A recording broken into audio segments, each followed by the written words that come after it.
Hello all, బాగున్నారా? So బున్నగాడు వచ్చేసాడు మళ్ళీ. పొద్దునుంచి మా నాన్నమ్మతో తెగాడేసుకున్నాను ఇవాళ. ఆవిడెక్కడ లేచి వెళ్ళిపోద్దాం అని ఏదో టెన్షన్ నాకు. పాపం గట్టిగా మంచి అందమైన చీర కట్టుకొచ్చారు. ఆ చీర నాకు తెగ నచ్చేసింది. నోట్లో పెట్టుకుని చాలాసేపు ఇసికించాను. పాపం ఆవిడ ఎక్కడ చిరిగిపోద్దాం అని చాలా బతిమాలి ఇంకా వీడు వదిలేటట్టు లేడని చెప్పి నాకు ఒక బ్రెడ్ ముక్క, నాకు ఇష్టమైన ఒక ఎల్లో నా ఫేవరెట్ టాయ్ బాల్ ఉందన్నమాట. అది తీసుకొచ్చి టెంప్ట్ చేసింది. ఏకంగా మా అమ్మమ్మ అయితే ఒక పెద్ద చికెన్ పీస్ తీసుకొచ్చి చూపించింది, అయినా వదలలేదు. ఫైనల్లీ మా అమ్మ నేను ఎక్కడ ఏం చూపిస్తే పడిపోతానో ఆవిడకి బాగా తెలుసు. నా మటన్ ట్రీట్స్ అనమాట ఇవి, నా favourite treats of the day. తెగ తినేస్తూ ఉంటాను, ఎన్ని తినే తెలియచవద్దు నాకు. సో అందుకని ఈ మధ్య లిమిట్ తగ్గించారు, ఒళ్ళొచ్చేస్తుందని చెప్పి. చూసారా ఎంత ఇష్టంగా తినిపిస్తుందో, అంతకంటే ఇష్టంగా తింటున్నాను. సో వీళ్ళకి చాలా ట్రిక్స్ తెలుసు అనమాట. నేనేమన్నా పట్టుకుంటే నన్ను ఎలా మాయ చేయాలి, ఎలా డైవర్ట్ చేయాలని.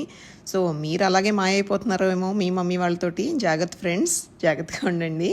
Bye, see you.